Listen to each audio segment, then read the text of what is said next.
भाग्यवती विदुर पत्नी। दोस्तों, प्रार्थना है आप सभी से, कृपया कहानी को लाइक और सब्सक्राइब जरूर करें। धन्यवाद, प्रणाम, सत श्री अकाल। कहानी है भाग्यवती विदुर पत्नी।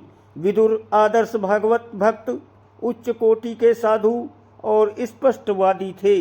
दुर्योधन उनकी स्पष्टवादिता पर सदा ही नाराज रहता था। विदुर जी का धृतराष्ट्र पर बहुत प्रेम था, इसी से वो समय समय पर दुर्योधन के द्वारा अपमान सहकर भी वहां रहते थे।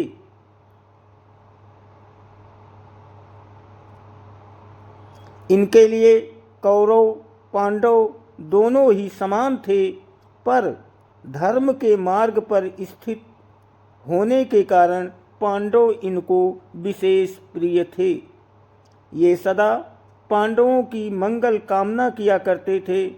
श्री कृष्ण में इनकी अनुपम प्रीति थी। उनकी धर्मपत्नी भी परम साध्वी, त्याग मूर्ति तथा भगवत भक्तिमयी थी। भगवान जब दूत बनकर हस्तिनापुर पधारे, तब दुर्योधन के प्रेम रहित महान स्वागत सत्कार का परित्याग करके उन्होंने इन्हीं के घर यानी विदुर जी के घर ठहर कर उनके घर की रूखी सूखी साग भाजी खाई थी। कहा जाता है कि जिस समय भगवान दुर्योधन के यहाँ से बिना भोजन किए प्रस्थान कर विदुर के घर पहुँचे, उस समय विदुर पत्नी घर के भीतर स्नान कर रही थी यानी नहा रही थी। विदुर घर पर थे नहीं।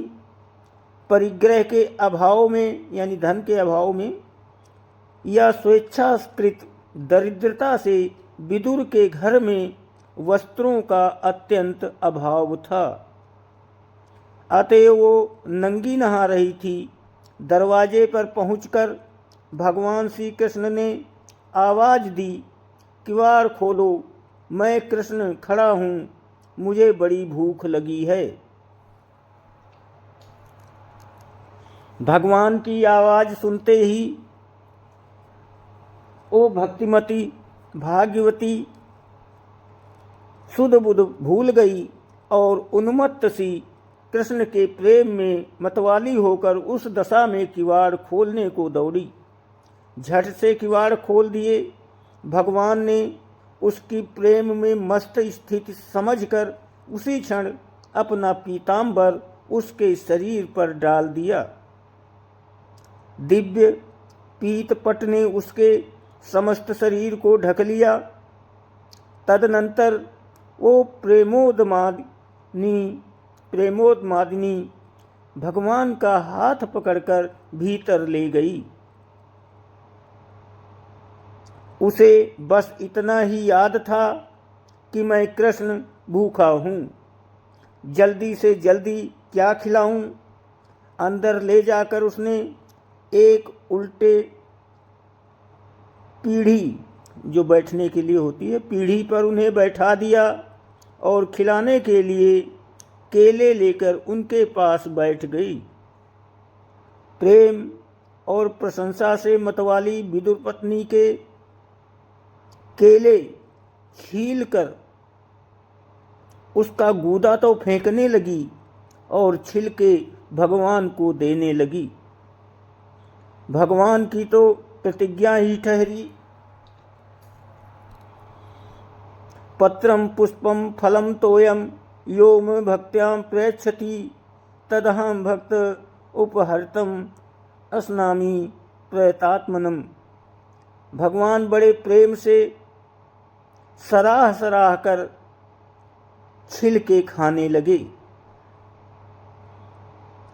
भगवान कहते हैं, जो मुझे प्रेम से पत्ते फूल जो भी देता मैं प्रेम से खाता हूँ। दोनों प्रेमदान तथा प्रेम सुधा पान में तन्मय थे। इतने में विदुर जी आ गए। वो कुछ देर तो स्तंभित होकर खड़े रहे, फिर उन्होंने ये व्यवस्था देखकर पत्नी को डांटा। तब उसे चेत हुआ और वो पश्चाताप करने के साथ ही अपने मन की सरलता से श्री कृष्ण को उलाहना देने लगी।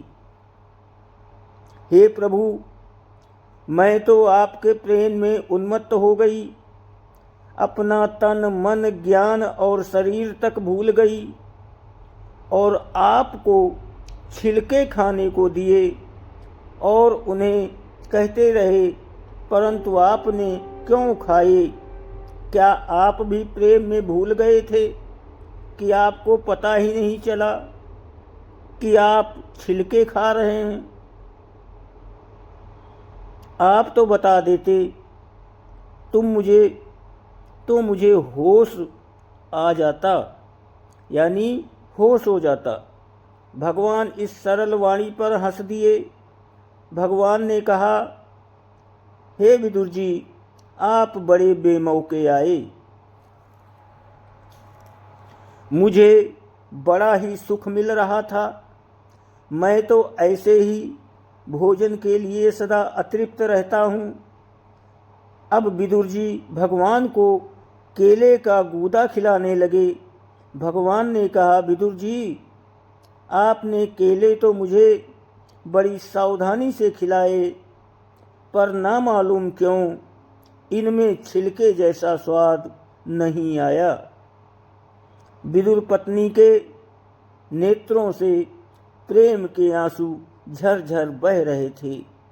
फेसबुक देखने वाले, सुनने वाले, पढ़ने वाले सभी भाइयों से मेरा अनुरोध है, कृपया कहानी को लाइक और फॉलो ज़रूर करें। धन्यवाद, प्रणाम।